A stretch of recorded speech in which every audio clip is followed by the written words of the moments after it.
زبور پہلی کتاب اور اس کا 19واں باب جو 14 آیات پر مشتمل ہے۔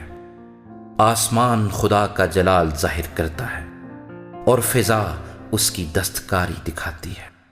دن سے دن بات کرتا ہے اور رات کو رات حکمت سکھاتی ہے۔ نہ بولنا ہے نہ کلام، نہ ان کی آواز سنائی دیتی ہے۔ ان کا سر ساری زمین پر اور ان کا کلام دنیا کی انتہا تک پہنچا ہے۔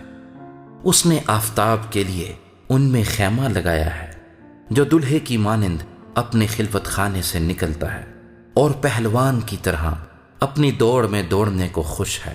وہ آسمان کی انتہا سے نکلتا ہے اور اس کی گشت اس کے کناروں تک ہوتی ہے، اور اس کی حرارت سے کوئی چیز بے بہرا نہیں۔ خداوند کی شریعت کامل ہے، وہ جان کو بحال کرتی ہے۔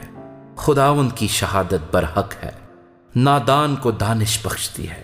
خداوند کے قوانین راست ہیں، وہ دل کو فرحت پہنچاتے ہیں۔ خداوند کا حکم بے عیب ہے، وہ آنکھوں کو روشن کرتا ہے۔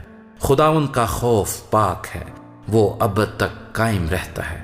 خداوند کے احکام برحق اور بالکل راست ہیں، وہ سونے سے بلکہ بہت کندن سے زیادہ پسندیدہ ہیں۔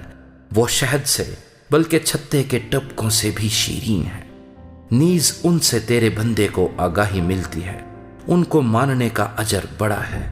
کون اپنی بھول چوک کو جان سکتا ہے؟ تو مجھے پوشیدہ عیبوں سے پاک کر، تو اپنے بندے کو بے باکی کے گناہوں سے بھی باز رکھ۔ وہ مجھ پر غالب نہ آئے تو میں کامل ہوں گا اور بڑے گناہ سے بچا رہوں گا۔ میرے منہ کا کلام اور میرے دل کا خیال تیرے حضور مقبول ٹھہرے۔ اے خداوند، اے میری چٹان اور میرے فدیہ دینے والے۔